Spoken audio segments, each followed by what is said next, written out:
Hello guys, you watching verified reaction YouTube channel में हूं सब इस्माइल और मेरे साथ हैं नवीद बलोच। कैसे आप सब? उम्मीद करते हैं आप सब खैरियत से होंगे। Today we react on India versus Bharat name controversy जो चल रही है, इस पे डिबेट हो रही है पूरे इंडिया में। तो आज नितेश राजपूत की एक इन्फॉर्मेटिव वीडियो के साथ हाजिर हैं और जिस बात पे हम रिएक्ट करने वाले वो ये है कि इंडिया दैट इज भारत और पाकिस्तान। ठीक है, इस बात पे रिएक्ट करने वाले हैं। बहुत ही अमेजिंग रिएक्ट होने वाला है। तो सबसे पहले ये वीडियो देखते हैं, उसके बाद इस पर मजीद डिस्कस होगी। लेकिन जब बंटवारा हो रहा था तो उस टाइम पे जिन्ना से एक ऐसी गलती हुई और यही बहुत बड़ा रीजन था जिसकी वजह से जिन्ना और नेहरू जी दोनों इंडिया ब्रांड के लिए लड़ रहे थे। लेकिन इसमें एक इंटरेस्टिंग बात यह है कि इस पिटीशन को बीजेपी गवर्नमेंट ने उस टाइम पे अपोज किया था और सुप्रीम कोर्ट को कहा था कि अगर हमारी वजह से नेम चेंज कर रहे हो तो भैया बिल्कुल मत करो, हम तो एक मीटिंग करेंगे, इंडिया की जगह भारत कर देंगे। देखिए, देश का जो नाम बदलना है वो ऐसा नहीं है कि बस लेटर हेड पे नाम लिखा और बदल दिया। जिन्ना काफी गुस्सा हो गए थे जब उनको इस चीज के बारे में पता चला। डॉक्टर भीमराव अंबेडकर जी ने सबको वहीं पे रोक दिया। इनफैक्ट हमारे कॉन्स्टिट्यूशन का जो हिंदी वर्जन है उसमें लिखा है भारत अर्थात इंडिया।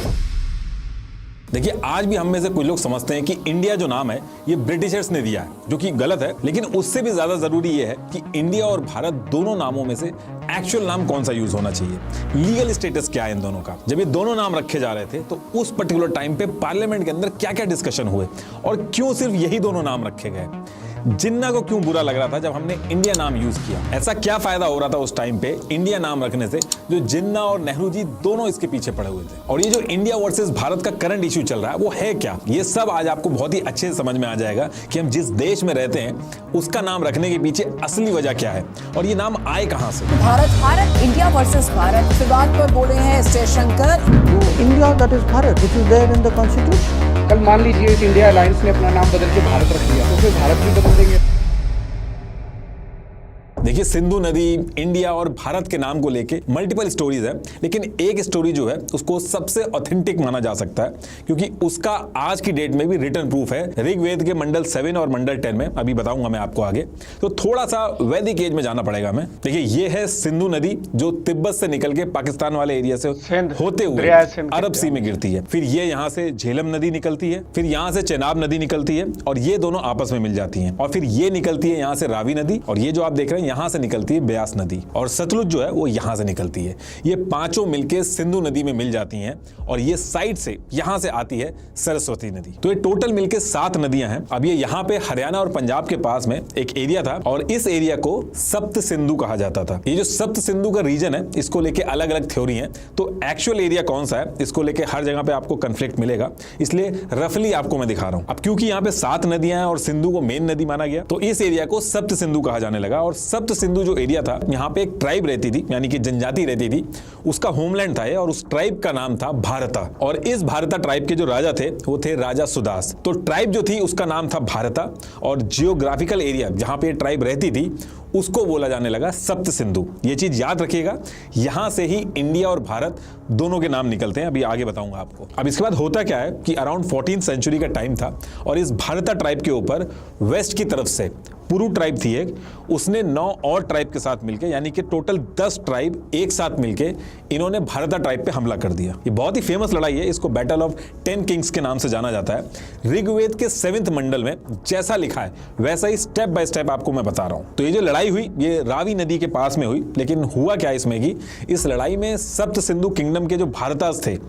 उन्होंने इन 10 ट्राइब्स को एक साथ हरा दिया और इनको हराने के कुछ दिन बाद ईस्ट के एरिया में अजस, सिग्रुस और यक्षुस को भी हरा दिया। तो इस तरीके से काफी एरिया आ गया था भारता ट्राइब्स के पास और इन्होंने इंडिया का पहला एम्पायर बनाया जिसमें जियोग्राफिकली ये एम्पायर सप्त सिंधु नाम से फेमस हुआ और जो इनकी ट्राइब यानी कि इस एम्पायर के लोग थे वो भारता नाम से फेमस हुए। तो उस टाइम पे एक रिचुअल फॉलो किया जाता था। उस रिचुअल में यह था कि जो राजा जीत जाता था वो एक यज्ञ करवाता था, अश्वमेधा यज्ञ, जिसमें एक यज्ञ करवा के एक वाइट घोड़ा छोड़ दिया जाता था। उस घोड़े के साथ काफी सिपाही भी रहते थे। जिस जिस एरिया में वो घोड़ा जाता था वो एरिया उसका हो जाता था और अगर कोई राजा इसके अगेंस्ट में खड़ा होता था तो उसको इन सिपाहियों से लड़ना होता था। इस यज्ञ का जो स्टेप बाय स्टेप प्रोसेस है वो यजुर्वेद में है, तो शॉर्ट में मैं आपको बता दे रहा हूं। तो भारता ट्राइब के जो राजा थे उन्होंने ये यज्ञ करवाया और ऐसा करके सप्त सिंधु किंगडम बहुत ही तेजी से फैलने लगा। उस टाइम पे होता क्या था कि जो भी राजा जीतता था वो हारी हुई जो ट्राइब रहती थी उनके ऊपर अपना ट्रेडिशन, अपनी सोच, अपने देवी देवताओं को थोप देता था। लेकिन भारता ट्राइब के जो राजा थे, राजा सुदास, उन्होंने ऐसा नहीं किया, बल्कि जितनी भी ट्राइब को हराया सबको एक साथ लेके अपना ट्रेडिशन, अपनी सोच, अपने देवी देवताओं को थोपने की बजाय सारी ट्राइब, जिसमें हारी हुई ट्राइब भी थी, उन सब के जो पढ़े लिखे लोग थे, जो नॉलेजेबल लोग थे, उनकी नॉलेज, पूजा करने का तरीका, इन सारी चीजों को जोड़ के इकट्ठा किया और वेदास बनाए। अब क्योंकि अपना ट्रेडिशन किसी को नहीं छोड़ना था और अपने देवी देवताओं की जो पूजा वगैरह थी वो कर सकते थे, तो ये जो एम्पायर था, इस एम्पायर के साथ बहुत सारी ट्राइब्स आके जुड़ी और ये एम्पायर बहुत तेजी से फैला और इस पूरे एम्पायर के जो लोग थे वो भारतीय कहलाने लगे और जो लैंड था वो सप्त सिंधु कहलाने लगा। ये जो पार्ट मैं बता रहा हूं जो अभी आगे आने वाला है, ये मैंने लैंड ऑफ 7 रिवर करके एक बुक है उससे लिया है। अभी जो ट्राइब थी, ये जो एम्पायर था, इसके लोग तो अपने आप को भारतीय मानते थे, लेकिन जियोग्राफिकल लोकेशन जो थी उसको सप्त सिंधु कहा जाता था। तो जो बाहर के लोग थे वो सिंधु नदी के इस साइड जो लोग रहते थे उनको सप्त सिंधु नाम से जानते थे। अब इसके बाद होता क्या है कि जो पर्शियंस थे उनके साथ दिक्कत ये थी कि वो एस को एच की तरह बोलते थे, इसलिए पूरे मिडिल ईस्ट में सप्त सिंधु जो था वो हप्त हिंदू बोला जाने लगा। और इस पूरी कहानी का जो कॉन्फर्मेशन है, अगर आप ईरानी रिलीजियस टेक्स्ट बुक्स जो है अविस्ता उसको देखोगे तो उसमें भी हप्त हिंदू है और आगे चल के जो हप्त हिंदू है ये शॉर्ट में हिंदू नाम से ज्यादा फेमस होने लगा और इसी हिंदू से कई लोगों ने हिंदुस्तान भी बोला। अब इसके कुछ टाइम बाद ये जो वर्ड है हिंदू, ग्रीक ने इसको यूज किया। अब ग्रीक के साथ दिक्कत ये थी कि वो एच बोल ही नहीं पाते थे और उनके अल्फाबेट्स में प्रॉपर यू तक नहीं था, इसलिए हिंदू जो नाम था वो आगे चल के बोला जाने लगा इंडूज और फिर इसी इंडूज की जो आगे चल के लैटिन फॉर्म बनी वो इंडिया बनी। तो सप्त सिंधु,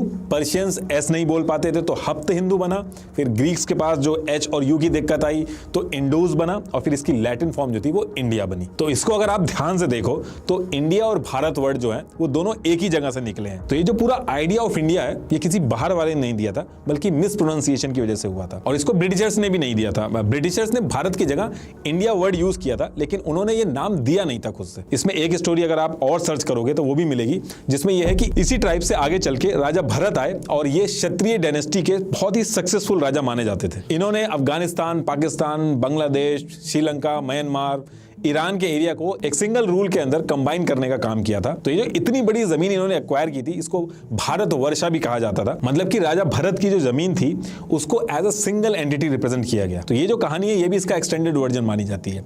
इसके बाद अलेक्जेंडर ने जब 3rd सेंचुरी BC में इंडिया को इन्वेड किया तो इंडस नाम फेमस हुआ भारतीयों का। सेंचुरी में जब मुगल्स आए तो हिंदुस्तान वर्ड जो है वो फेमस हुआ और उसके बाद जब ब्रिटिशर्स आए तो ब्रिटिश इंडिया बोला जाने लगा। अब ब्रिटिशर्स के 200 साल राज करने के बाद टाइम आता है बंटवारे का और इस टाइम पे ब्रिटिश इंडिया जो नाम था वो पूरे वर्ल्ड में फेमस हो चुका था। लेकिन जब बंटवारा हो रहा था तो उस टाइम पे जिन्ना से एक ऐसी गलती हुई और उस गलती के बारे में आज भी पाकिस्तान में बात होती है। बंटवारे के टाइम पे जिन्ना ने अपने देश का नाम पाकिस्तान रखा और ये एज्यूम कर लिया कि नेहरू जो है वो अपने देश का नाम भारत ही रखेंगे, क्योंकि पूरे संस्कृत, बुद्धिस्ट, जैन स्क्रिप्चर्स हर जगह भारत का ही नाम था, इंडिया नाम कहीं भी मेंशन नहीं था। और जिन्ना ये सोच रहे थे कि नेहरू कभी भी इंडिया अपने देश का नाम नहीं रखेंगे, एक तरफ पाकिस्तान होगा और दूसरी तरफ हिंदुस्तान होगा।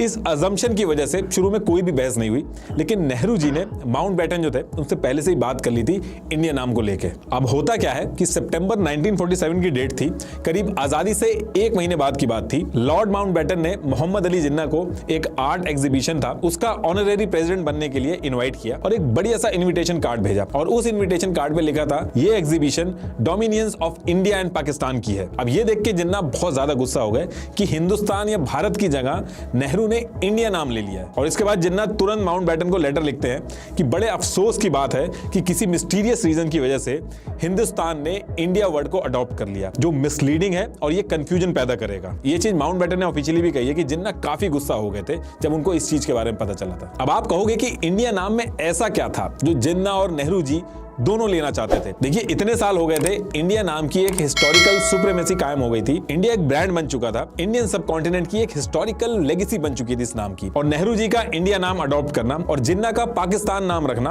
ऑल ओवर वर्ल्ड में ऐसा गया जैसे पाकिस्तान इंडिया से अलग हुआ है, जबकि जिन्ना ये चाहते थे कि इंडिया नाम जो है वो कोई यूज ना करे ताकि ऐसा लगे कि 2 देश सेम टेंजेंट पे अलग हुए हैं। ऐसा बिल्कुल नहीं लगना चाहिए कि पाकिस्तान एक बड़े देश इंडिया जिसकी इतनी पुरानी लेगेसी है उससे अलग होकर बना है। और इस नाम का एक एडवांटेज भी था कि जहां जहां पे ब्रिटिश इंडिया नाम और टाइटल यूज हुआ था, इंडियन आर्मी से लेके यूएन तक वो सब इंडिया नाम से रिप्लेस हो गया था। ब्रिटिश इंडिया अब इंडिया बन चुका था, इस तरीके का मैसेज गया था। और जिन्ना ऐसा बिल्कुल भी नहीं चाहते थे। इसको ऐसे समझ लीजिए कि कोई ब्रांड है, KFC मान लेते हैं, उसका जो ओनर ओनर है वो अपने एक बेटे को KFC देता है, अपने दूसरे बेटे को ऐसे ही DRV नाम से एक ब्रांच खोल के दे देता है। तो लोग तो KFC को ही जानते हैं ना, इसीलिए दूसरा बच्चा कह रहा है कि ये KFC जो नाम है या तो मुझे दे दो या फिर किसी को मत दो। जिन्ना ने यहां तक कह दिया था कि ये जो इंडिया नाम है ये सप्त सिंधु से बना है, इसकी जो मेन नदी सिंधु है ये पूरी की पूरी पाकिस्तान से होकर गुजरती है, तो लॉजिकली भी इस नाम पे पाकिस्तान का हक होना चाहिए, लेकिन ऐसा कुछ भी नहीं हुआ। और यही रीजन है कि पाकिस्तान आज की डेट में भी कह रहा है कि अगर इंडिया भारत नाम चेंज करवाएगा UN में तो इंडिया नाम हम ले लेंगे। और ये जो सारी चीज मैंने आपको भी बताई है ये सब आपको बुक एक है India a history by John की, इसमें सब मिल जाएगा। और पेज 56 और 58 में से ज्यादा चीजें उठाई हैं मैंने। अब देखिए नाम जो था वो नेहरू जी ने ले तो लिया था, लेकिन इस नाम को किस तरीके से यूज किया जाएगा इस पे भी फैसला होना था। और इसके बाद डेट आती है 17 सितंबर 1949 और इस दिन कॉन्स्टिट्यूशन के आर्टिकल 1 में देश का नाम लिखा जाना था। तो उस दिन 17 सितंबर 1949 को डॉक्टर भीमराव अम्बेडकर जी ने आर्टिकल 1 का फाइनल वर्जन कॉन्स्टिट्यूएंट असेंबली में पेश किया, जिसमें भारत और इंडिया दोनों नाम थे। उन्होंने आर्टिकल 1 के क्लॉज 1 के लिए मोशन मूव किया, जिसमें यह था कि India that is Bharat shall be a union of state. Motion move करने का मतलब है कि प्रस्ताव रखना कि आर्टिकल 1 जो है उसमें यह लाइन होनी चाहिए कि इंडिया दैट इज भारत, और फिर उसके बाद उस पर बहस होती है और सारे लोग अगर एग्री करते हैं तो उस आर्टिकल 1 में ये लाइन ऐड हो जाती है। तो देखिए उस टाइम की कॉन्स्टिट्यूएंट असेंबली डिबेट्स का हर डॉक्यूमेंट, डिस्कशन, हर वर्ड जो बोला गया और रिकॉर्ड को प्रिजर्व करके रखा गया, ताकि आगे चल के अगर लोग किसी उसमें फंसे, किसी दुविधा में फंसे, तो ये सारे डिस्कशन जो है उससे समझ सकें कि क्या क्या रीजन रहे होंगे ये नाम रखने के पीछे। और ये पूरा डॉक्यूमेंट मैंने डिस्क्रिप्शन में लगा दिया है, अगर आपको टाइम मिले तो पढ़िएगा। बहुत ही लंबे डिस्कशन के बाद ये डिसाइड हुआ था कि नाम क्या होना चाहिए और इसको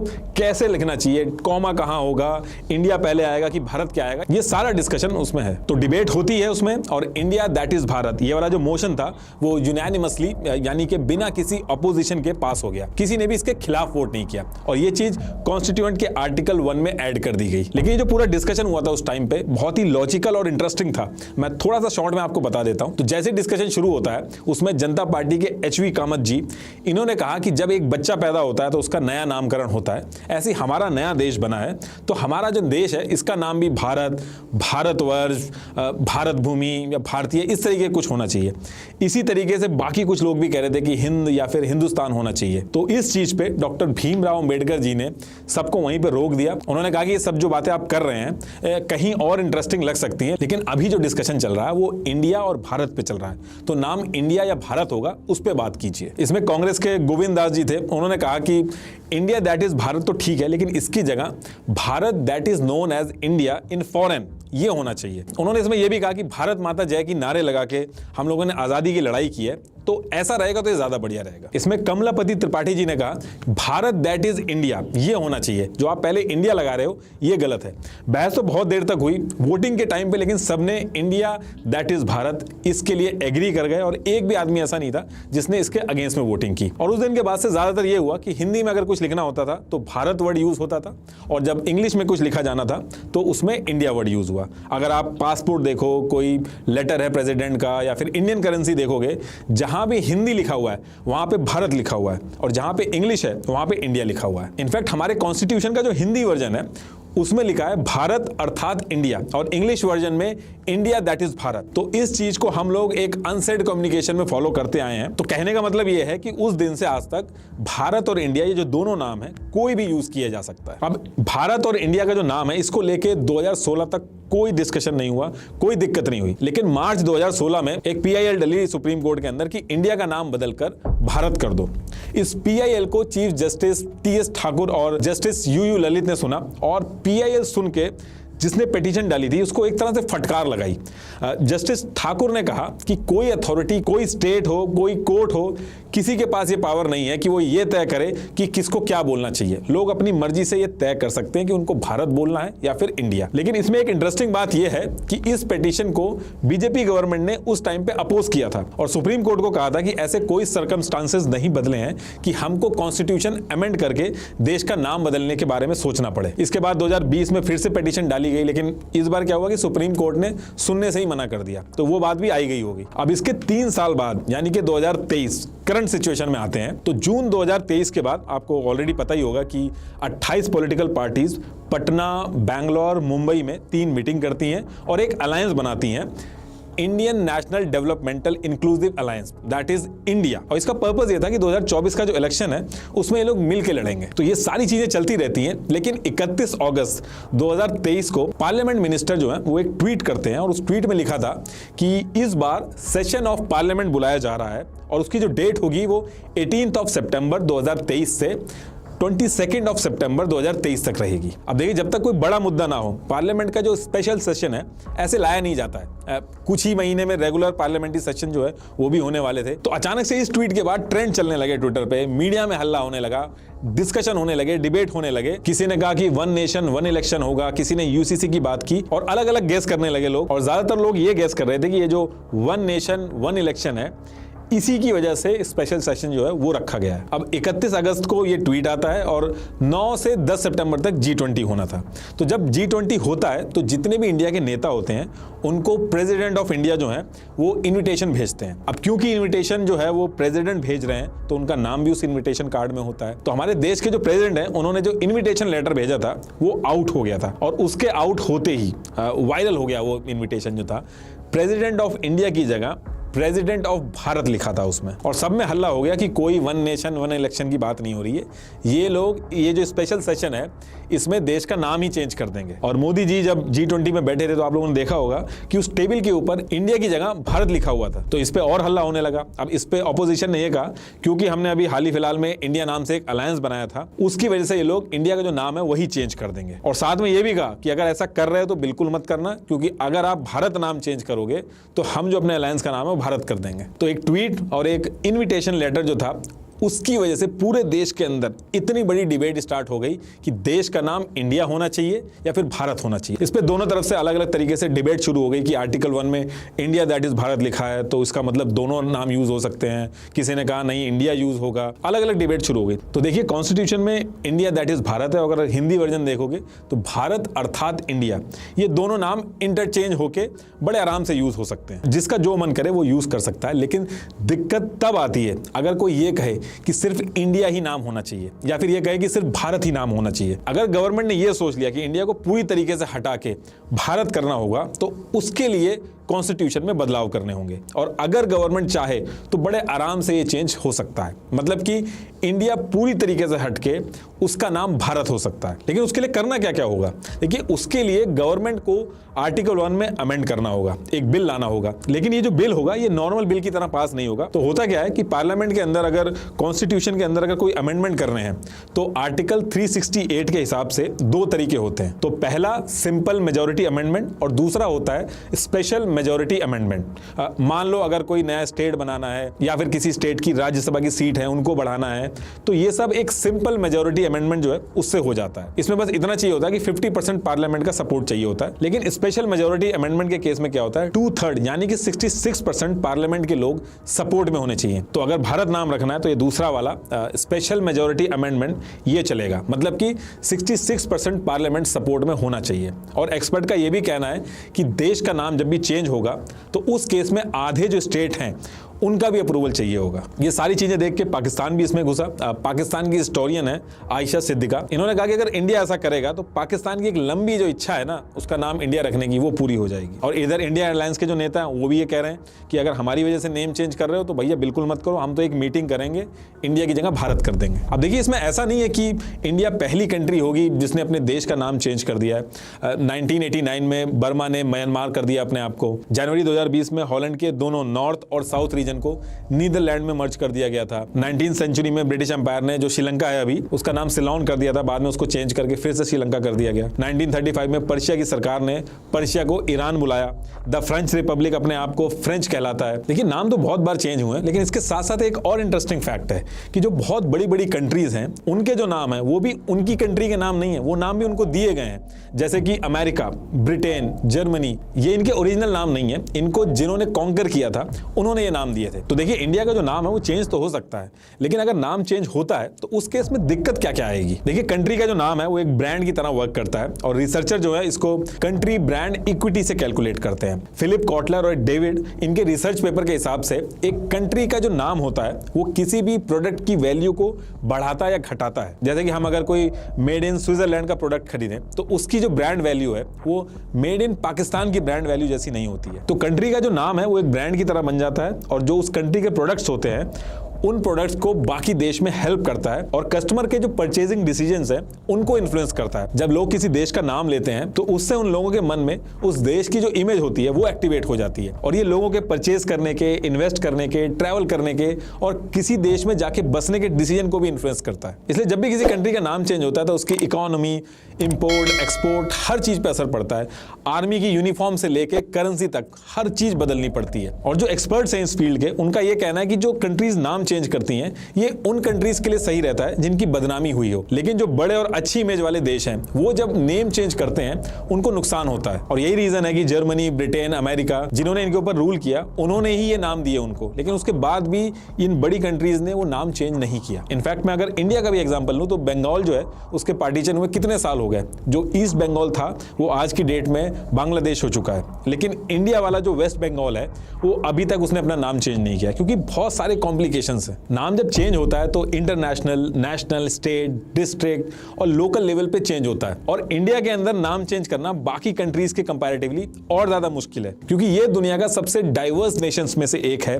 अलग अलग लैंग्वेज की वजह से हर लैंग्वेज में इसको चेंज करना पड़ेगा। नाम जब बदलना होता है तो कई सारे कामों में पैसा खर्च करना होता है, मैप्स को अपडेट कराना होता है, नेविगेशन सिस्टम जो होता है वो अपडेट होता है, अलग अलग ऑफिसेज में यूज किए जाने वाले जो कागज वगैरह होते हैं उनको बदलना होता है। इसके अलावा प्राइवेट बिजनेसेस, कॉर्पोरेट हाउसेस और नॉन गवर्नमेंटल इंस्टीट्यूट्स, इनका भी खर्चा होता है। एक कंट्री के नए नाम के साथ ब्रांड बनाने में सेम वही दिक्कत आती है जैसे एक कंपनी के ब्रांड बनाने में आती है। जैसे वो मैंने KFC वाला एग्जांपल दिया था, और यही बहुत बड़ा रीजन था जिसकी वजह से जिन्ना और नेहरू जी दोनों इंडिया ब्रांड के लिए लड़ रहे थे। और ये बात भी सच है कि जो जोश भारत माता की जय बोलने में आता है, भारत वर्ड यूज करने में आता है, वो अलग होता है, उसकी फीलिंग अलग होती है। इससे हमारा कल्चर भी प्रमोट होता है, इससे हमारी हिस्ट्री प्रिजर्व रहती है। लेकिन इन सारी चीजों के साथ एक कॉस्टिंग भी जुड़ी है, वो भी डिस्कस कर लेते हैं। देखिए, देश का जो नाम बदलना वो ऐसा नहीं है कि बस लेटर हेड पे नाम लिखा और बदल दिया। ये सब काम छोटी मोटी कंट्रीज तो कर लेती हैं, लेकिन इंडिया जैसी कंट्री जिसका इन्फ्लुएंस आज की डेट में काफी तेजी से बढ़ रहा है, उसके लिए काम आसान नहीं होगा और काफी महंगा सौदा भी होगा। 2018 में इलाहाबाद का नाम बदल के प्रयागराज कर दिया गया था। तो गवर्नमेंट के जो एस्टिमेट्स के हिसाब से ही स्टेट गवर्नमेंट को इसमें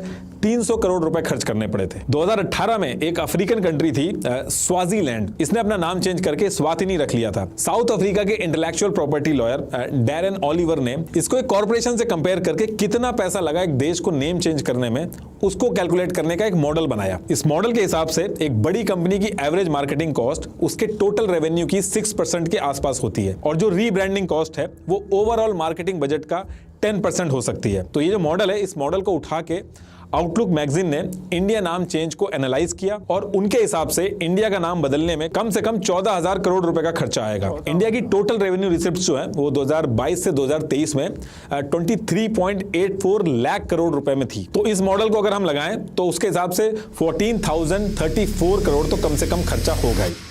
थैंक यू। बहुत ही इंफॉर्मेटिव वीडियो थी। नवीद, आप इस बारे में क्या कहना चाहेंगे? ऐसी है, नितेश राजपूत जो हैं एक बेहतरीन यूट्यूबर हैं, एक अच्छी वीडियो, इंफॉर्मेटिव वीडियोस बनाकर अपने ऑडियंस के लिए लेकर आते हैं। और जो उन्होंने ये टॉपिक उठाया, इंडिया वर्सेस भारत, जो कंट्रोवर्सी चल रही है, ठीक है, इस वक्त बहुत डिबेट हुई है इंडिया में 2016 से अब तक। वक्तन फवक्तन इस बात पे डिबेट हो जाती है कि इंडिया जो है भारत है, ठीक है, इसका ऑफिशियल नेम भी भारत होना चाहिए। तो ओवरऑल अगर इस टॉपिक पर अगर हम बात करें ना, तो सबसे पहले हम इस बात को यहाँ पे क्लियर कर देते हैं। जिस तरह वीडियो के शुरू में मैंने कहा कि इंडिया दैट इज भारत और पाकिस्तान, ये दो ऑप्शन मैंने इसलिए उस वक्त कह दिए क्योंकि वीडियो में भी जिक्र किया गया है। जिस तरह कैद आज़म मोहम्मद अली जिन्ना जो है माउंटबेटन से जो है वो थोड़े खफा नजर आए कि आपने इंडिया क्यों नाम रख दिया, ठीक है, और ये मिसलीडिंग के बराबर है, ये वो, मतलब अपने नाराजगी का इजहार किया। लेकिन एक बात क्लियर है कि इंडिया ने अपना नाम नहीं रखा, इंडिया की पहचान ही यही है, ठीक है। सबसे पहले यहाँ पे एक बात क्लियर हो जानी चाहिए कि ब्रांड वैल्यू जो है ना, ये बड़ी कंसीडर्ड है, ये बहुत, ठीक है। ब्रिटिश इंडिया था, ब्रिटिश हट गए, इंडिया सामने आ गया। ठीक है, तो मतलब ऑलरेडी एक बहुत ब्रांड इमेज बन चुकी थी इस जगह की, इस मुल्क की, और वहां से पाकिस्तान अलग हुआ। तो ये कंट्रोवर्सी अगर इंडिया वर्सेस भारत वाली बात करें तो कानून में मौजूद है। ठीक है, आप इंडिया के कानून में है कि इंडिया भारत, भारत ही इंडिया है। तो इस कंट्रोवर्सी में जाने की मजीद ज़रूरत नहीं थी, लेकिन क्योंकि डिबेट होती रही, लोग जो हैं सुप्रीम कोर्ट में भी जाते रहे, इंडिया की सुप्रीम कोर्ट में, लेकिन जाने की ज़रूरत नहीं थी। सुप्रीम कोर्ट ने भी इस डिबेट का हिस्सा नहीं बनाया, इस जो भी रिट की गई, कि ये अवाम ने फैसला करना होता है, लोकसभा ने फैसला करना होता है कि उन्होंने क्या करना है, क्या डिसाइड करना है नाम। तो इस वक्त जो मुझे इस वीडियो में एक बहुत ही प्यारी और इन्फॉर्मेटिव पॉइंट लगा, जो एक समझ के बराबर है। सबसे पहली बात तो ये है कि इंडिया इस वक्त एक ब्रांड है। ठीक है, और उसके बाद जो अब जो ब्रांड वैल्यू होती है, ये बहुत वैल्यूएबल है। ठीक है, ये क्योंकि इंडिया जो है मेड इन टैग के साथ, ठीक है, मेड इन इंडिया के टैग के साथ आगे बढ़ रहा है। आपने देखा होगा कि इंडिया इस वक्त दुनिया की 5वीं बड़ी इकॉनमी है। इट मीन्स कि इंडिया अपने विजन पे ठीक काम कर रहा है। तो उस लिहाज से अगर देखें तो, क्योंकि इंडिया मेड इन इंडिया के टैग के साथ आगे बढ़ रहा है, अगर वहाँ पे लिखा होगा मेड इन इंडिया की बजाय भारत या हिंद या इस तरह की कुछ और, तो कहीं ना कहीं दिक्कत भी होने वाली है। एक बात तो वीडियो से मुझे एक बात ये बिल्कुल सही समझ लगी है, मैं इस बात से एग्री करता हूँ। दूसरी बात जो ये है कि नाम चेंज वो करते हैं जो बदनाम कंट्रीज होती हैं या जिनकी इमेज अच्छी नहीं होती। इंडिया इस वक्त दुनिया का एक सुपर इमर्जिंग मुल्क बन चुका है, एक बेहतरीन देश बन चुका है पूरी दुनिया में। और मैं कहता हूँ बड़े सगीर की जो पहचान है इंडियन सब कॉन्टिनेंट से है। ठीक है, इंडिया से ही इस पूरे खित्ते की पहचान है। तो इतनी बड़ी पहचान रखने वाला जो एक मतलब मुल्क का नाम है इंडिया, इसको हम मतलब डिबेट हो कि नहीं इसका नाम भारत होना चाहिए या हिंद होना चाहिए या हिंदुस्तान होना चाहिए। ठीक है, तो मेरे ख्याल में अब मुझे लगता नहीं है, क्योंकि एक से पहले जब हमने रिएक्ट किया था तो बहुत से जो इंडियन भाइयों ने हमें फीडबैक दिया कि वो यही है कि इंडिया भारत है और भारत ही इंडिया है, और इससे कोई फर्क नहीं पड़ता कि कोई क्या बहस करे, इंडिया बिल्कुल ठीक है। ठीक है, तो एक तो इंडिया इस वक्त ब्रांड बन चुका है। ठीक है, भारत जो है, जिस तरह वीडियो में कहा गया कि भारत माता की जय, इस बात पे जो है हिंदुस्तानियों ने अपनी कुर्बानियाँ दी। ठीक है, ब्रिटिश से अपनी आज़ादी ली, तो भारत माता की जय इसमें क्योंकि भारत लफ्ज़ इस्तेमाल हुआ है, भारत पहचान बनाई, यानी कि अपने कल्चर को रिप्रेजेंट करते हैं। तो इस लिहाज से थोड़ी बहुत कहीं ना कहीं वो जो फीलिंग्स हैं वो आ जाती हैं, और इन फीलिंग्स में आके जो है थोड़ी बहुत बहस हो जाती है। अदरवाइज इंडिया ही भारत है और भारत ही इंडिया है। एज अ पाकिस्तानी हम तो ये देख रहे हैं जब से इंडिया पे रिएक्ट कर रहे हैं, और छोटे से थे हमें अक्सर हम किसी अपने बड़ों से पूछ लेते थे कि यार भारत कौन है फिर इंडिया कौन है। मतलब मैं आपको एक मिसाल देता हूँ। ठीक है, जिस तरह नितेश राजपूत जी ने KFC की मिसाल दी कि KFC का ओनर अपने 2 बेटों को, एक को KFC दे देता है, एक को DRC बना के दे देता है। तो ब्रांड वैल्यू इतनी इम्पोर्टेंट होती है। तो मिसाल के तौर पर अगर कोई बच्चा है, उसे वो एक टाइम में लफ्ज़ सुनता है भारत, दूसरे वक्त में वो लफ्ज़ सुनने को मिलता है उसे इंडिया, तो वो सस्पेंस में पड़ जाता है, तजस्सुस में आ जाता है कि यार भारत कौन है फिर इंडिया कौन है। ठीक है, अगर एक बच्चा को अगर आप एक ही मुल्क के 2 नाम बताएंगे तो फिर उसे इसकी कंफ्यूजन दूर करने के लिए उसे बताना पड़ता है कि भैया भारत ही इंडिया है और इंडिया ही भारत है। तो उस लिहाज से अगर देखा जाए तो आज भारत के आर्टिकल 1 में मौजूद है कि इंडिया दैट इज़ भारत। ठीक है, भारत ही इंडिया और इंडिया ही भारत है। तो ये कंट्रोवर्सी ज़्यादा चलने वाली नहीं है, क्योंकि इंडिया आज बहुत बड़ा ब्रांड बन चुका है, दुनिया की बेहतरीन इकॉनमी बन चुकी है। इस वक्त इंडिया दुनिया की 5वीं इकॉनमी है। नेक्स्ट ईयर बहुत ज़्यादा प्रेडिक्शन आ रही हैं कि 2024 में इंडिया दुनिया की 4थी बड़ी इकॉनमी बन जाएगा। ठीक है, आप क्या समझते हैं 2024 में इंडिया दुनिया की 4थी बड़ी इकॉनमी बनने जा रहा है, क्या बन सकता है? तो अगर बन सकता है तो वीडियो को लाइक कीजिएगा और कमेंट बॉक्स में ज़रूर हमें इस बारे में बताइएगा। ठीक है, हर लिहाज से अगर इस वीडियो का जो पस मंज़र है वो मुझे ये नज़र आ रहा है कि एक तो इन्फॉर्मेशन बहुत अच्छी शेयर की गई। 1000 साल पुराना नाम है भारतीय। ठीक है, जहाँ से ये बेसिकली लफ्ज़ निकला है भारत, जो आपको यहाँ समझ आने वाली बात है। 1000 साल, तकरीबन 1000 साल पुराना या इससे भी पुराना हो सकता है लफ्ज़ भारतीय। ठीक है, तो किस तरह रद्दोबदल आती रही और फिर एट द एंड जिस तरह ब्रिटिश इंडिया बना और ब्रिटिश से आज़ादी मिली तो सिर्फ इंडिया सामने आया। तो इंडिया आज एक ब्रांड है और इंडिया को मेरे ख्याल में as a Pakistani reaction YouTube channel पे, वेरीफाई रिएक्शन यूट्यूब चैनल पे हम दोनों कपल हम तो ये समझते हैं कि इंडिया वाकई आज ब्रांड बन चुका है। इंडिया को ज़रूरत ही नहीं है, ये तो वो मुल्क करते हैं जिनकी इमेज अच्छी नहीं होती। नितेश राजपूत की जो एक फैक्ट उन्होंने दिया कि ये वो मुल्क अपना नाम चेंज करते हैं जिनकी इमेज अच्छी नहीं होती। तो इंडिया की ऑलरेडी वर्ल्ड वाइड बहुत बेहतरीन इमेज बन चुकी है, दुनिया का 5वां बेहतरीन मुल्क बन चुका है, तो क्या ज़रूरत है, इसमें कोई शक नहीं। और इंडिया ने अपना नाम चेंज किया भी नहीं है बेसिकली, क्योंकि कानून में मौजूद है, उनके आर्टिकल में है कि India that is Bharat, Bharat that is India. तो द प्रेसिडेंट ऑफ भारत कह लें या द प्रेसिडेंट ऑफ इंडिया कह लें, बात सेम ही थी। तो बस इस पे कंट्रोवर्सी बन गई, काफ़ी बहस भी हुई। तो ओवरऑल अगर देखा जाए तो आज इंडिया दुनिया का एक बेहतरीन ब्रांड बन चुका है, मेड इन इंडिया के टैग के साथ आगे बढ़ रहा है। और नरेंद्र मोदी जी का ये विजन मैं हमेशा कहता आ रहा हूँ कि पहले था 2030 में, नरेंद्र मोदी जी ने भी कहा है कि 2030 में इंडिया दुनिया की तीसरी बड़ी इकॉनमी होगा। लेकिन मैं अपनी तरफ से वेरीफाई रिएक्शन यूट्यूब चैनल पे जो हमें फैक्ट्स नज़र आ रहे हैं जब से हम इंडिया पे रिएक्ट करना हमने स्टार्ट किया, 2028 तक, ठीक है, इंडिया दुनिया की तीसरी बड़ी ताकत होगा। आप अगर इस बात से इत्तेफाक करते हैं तो अगेन वीडियो को एक लाइक ज़रूर कीजिएगा और अपना फीडबैक ज़रूर बताइएगा आपको हमारा रिएक्ट कैसा लगा। उम्मीद करते हैं आज का हमारा रिएक्ट आपको बहुत पसंद आया होगा। अगर कोई इख्तिलाफ़ी राय रखते हैं तो कमेंट सेक्शन में हमें कमेंट्स करके ज़रूर बताया करें। हमें सपोर्ट करने के लिए हमारी वीडियो को लाइक करें, चैनल को ज़्यादा से ज़्यादा सब्सक्राइब किया करें। मिलते हैं एक नई वीडियो के साथ, तब तक के लिए गुड बाय।